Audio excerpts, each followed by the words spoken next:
Before Cyrus, Thomas and the Smithsonian debunked the myth of a lost race of mound builders.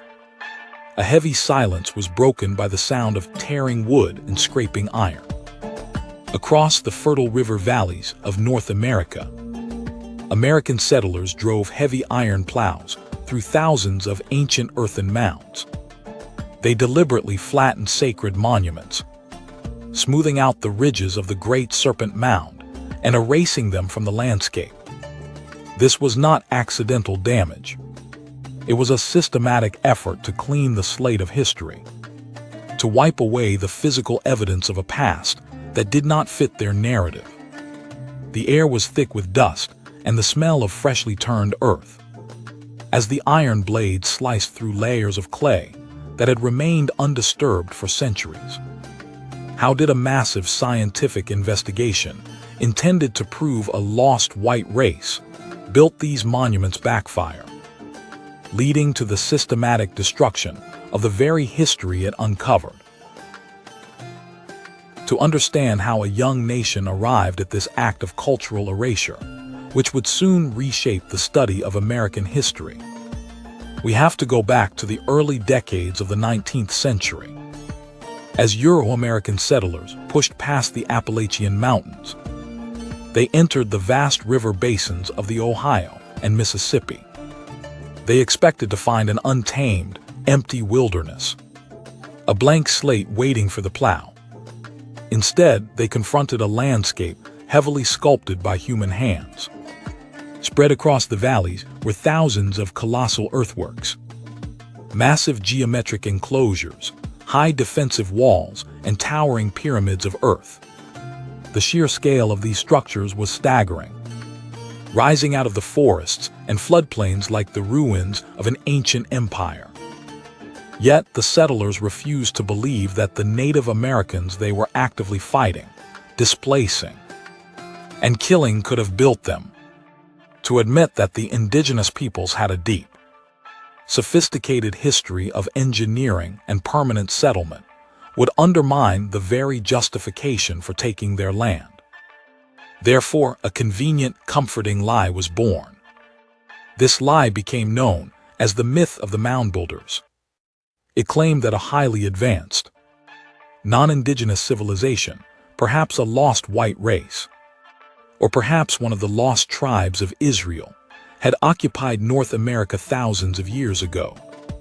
According to the myth, these civilized builders were eventually wiped out by the ancestors of the modern Native Americans, who were painted as late-arriving, savage invaders. This narrative was promoted by early American political and intellectual leaders, who used it to ease the national conscience during the era of forced displacement and expansion. It turned the violent conquest of the continent into a righteous act of reclaiming land that had once belonged to a civilized, white-skinned people. The myth allowed settlers to look at the magnificent ruins around them, not with guilt, but with a sense of inheritance, believing they were reclaiming the land of an ancient, superior race. To understand the sheer power of this myth, which would soon hold the entire nation in its grip, you have to look at the monuments themselves. Structures so massive, they defied the imagination of the early pioneers.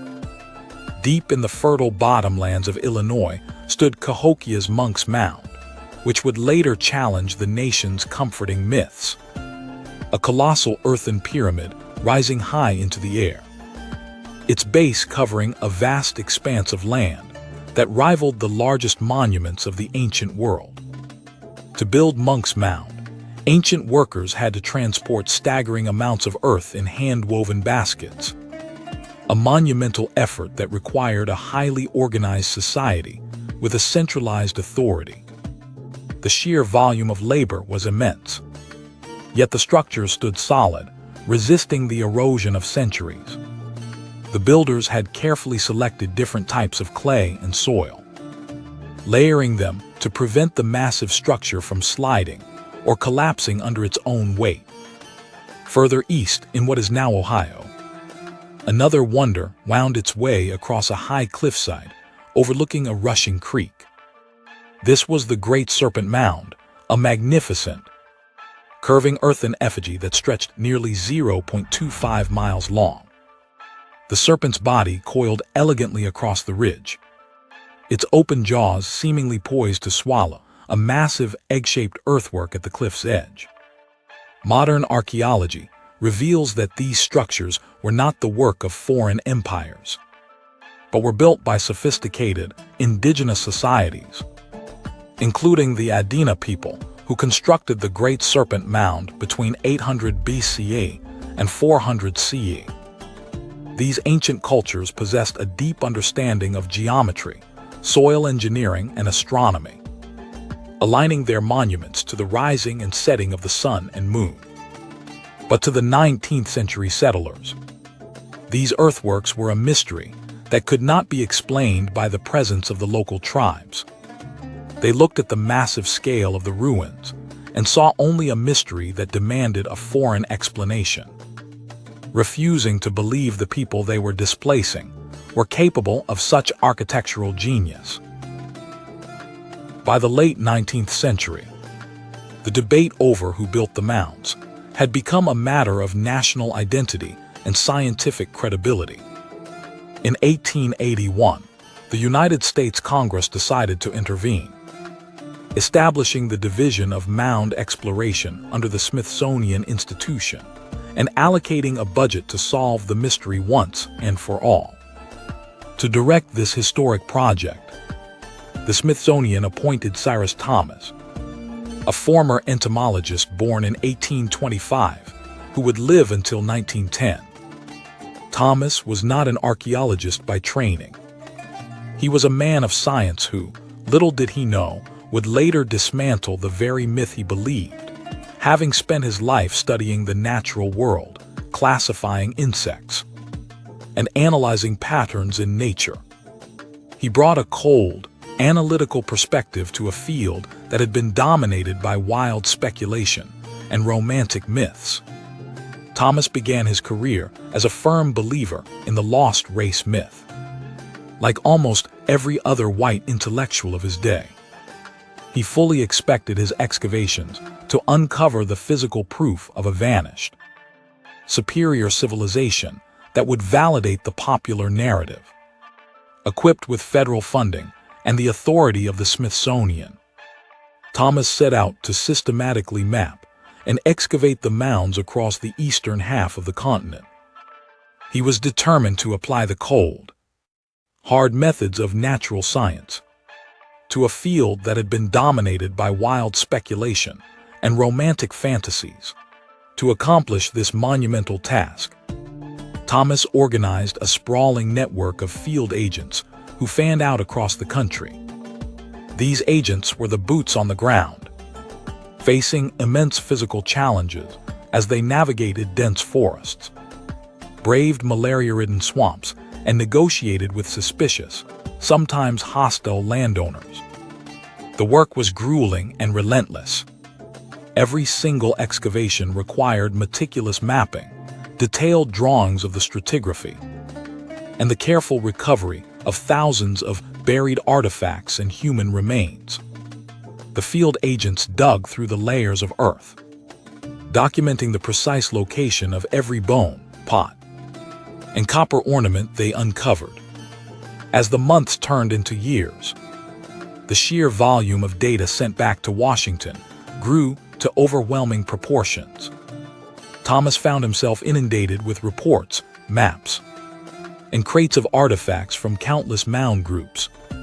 But as he began to analyze this mountain of physical evidence, he noticed a deeply troubling consistency. The data was not pointing toward a lost European empire. Instead, it was pointing directly to the ancestors of the very people the government was trying to eradicate. The artifacts recovered from the mounds did not resemble the tools or art of ancient Rome, Greece, or Israel. They were deeply rooted in the local environment, presenting an anomaly that remains unexplained by the popular myths. Made from materials found in North America, and crafted in styles that were familiar to the living indigenous peoples, But the real test lay not in the pottery, but in the very bones of the people who had built these monuments. The primary focus of the Smithsonian excavations was the retrieval of skeletal remains from deep within the damp, dark earth of the mounds. Thomas and his teams dug up thousands of skeletons, carefully measuring skulls, limb bones, and jaw shapes to compare them against global populations. They were looking for the physical markers of the supposed lost white race, features that would distinguish them from the modern Native American living in the surrounding regions.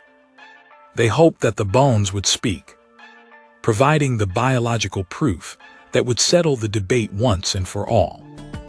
At the same time, Frederick Ward Putnam, a Harvard archaeologist born in 1839 who would live until 1915, was conducting parallel excavations across the Midwest, accumulating massive collections of physical evidence.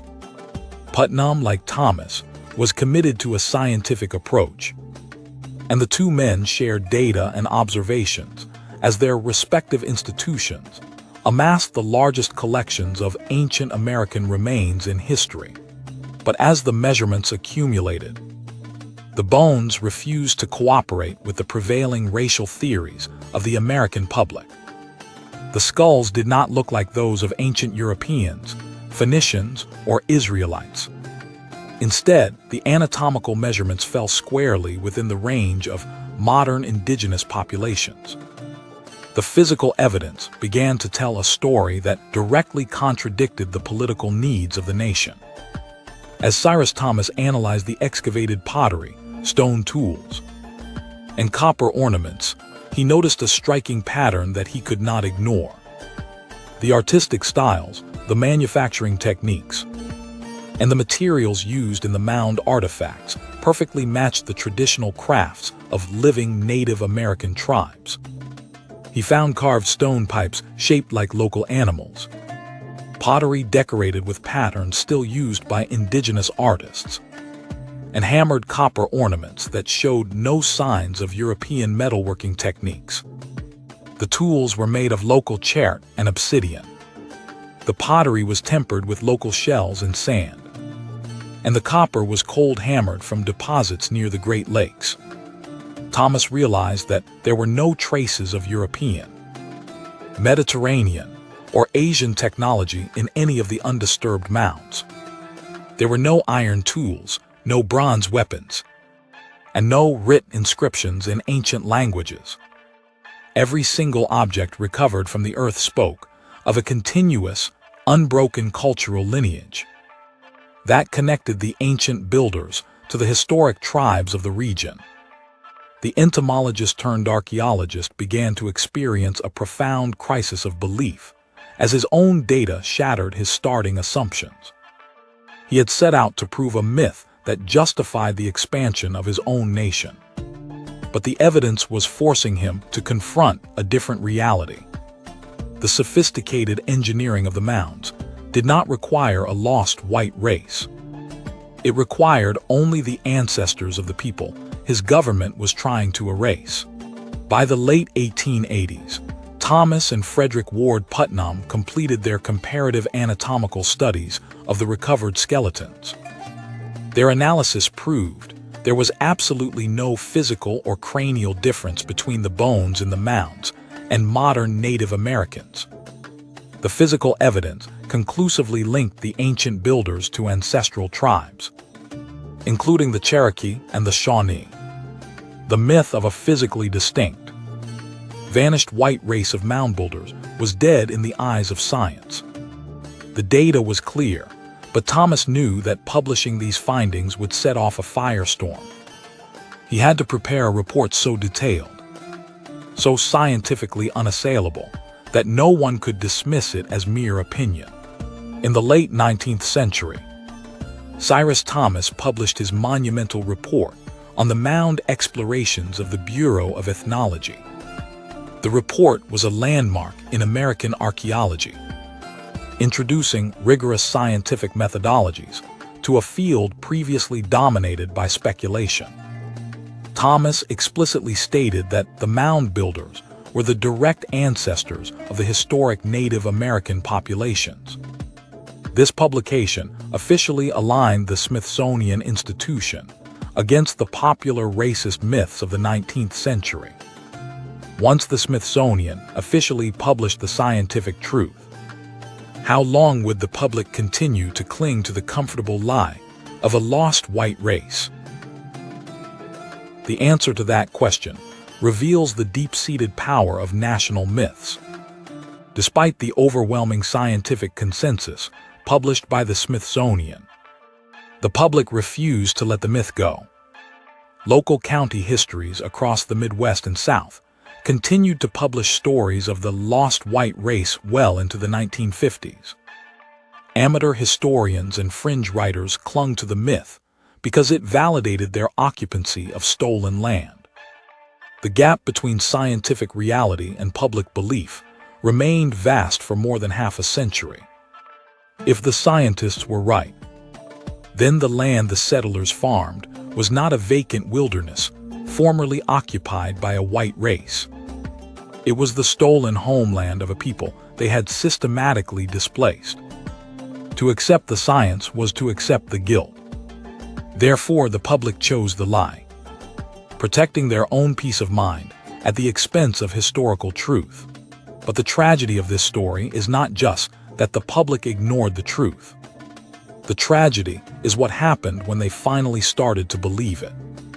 The scientific vindication of Native American history triggered a dark and unexpected reaction among American settlers. As long as the mounds were believed to be the work of a lost white race, settlers viewed them as ancient, romantic treasures worth preserving. They were seen as monuments to a fallen, civilized people who were like them. But once the public realized that Native Americans had built them, interest in protecting the earthworks plummeted. Landowners and developers saw no value in preserving monuments built by the people they had displaced and subjugated. The mounds were no longer romantic ruins. They were just Indian dirt piles standing in the way of progress. The truth, which should have protected these sites, became the very thing that doomed them. Throughout the late 19th and early 20th centuries, a massive wave of destruction swept across the American landscape.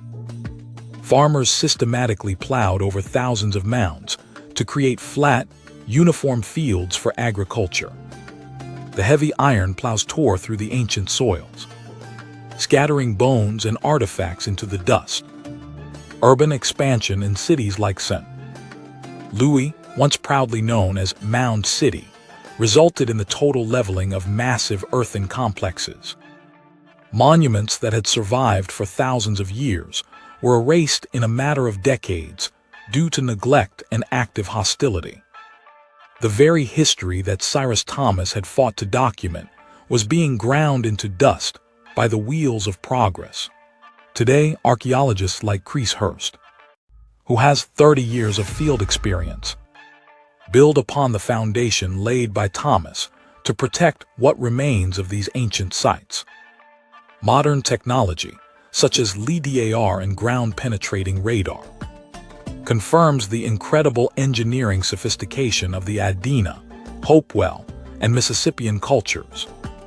The surviving mounds, including the Great Serpent Mound, are now recognized as sacred sites and masterpieces of ancient architecture. The scientific battle that Cyrus Thomas won helped preserve the truth, even if it could not save all of the physical monuments. The way settlers invented the mound builder myth to take land reveals how easily a society can invent history to justify its own injustices. Cyrus Thomas's willingness to abandon his own biases in the face of hard evidence remains a model for scientific integrity.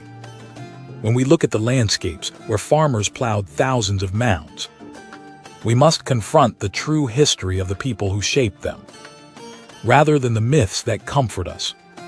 True preservation requires not just acknowledging the physical remnants of the past, but honoring the living descendants of those who built them. Think about the stories we tell ourselves today to justify the comfort of our modern lives. It is easy to look back at the 19th century settlers and condemn their willful blindness. But how often do we choose a convenient lie over an uncomfortable truth in our own lives? We live in a world where history is constantly being rewritten to suit the political needs of the present, where it is easier for farmers to plow over the mounds than to confront the consequences of how we got here. But if Cyrus Thomas could set aside his lifetime of training, his racial biases, and his own expectations to follow where the physical evidence led, then we have no excuse for remaining blind.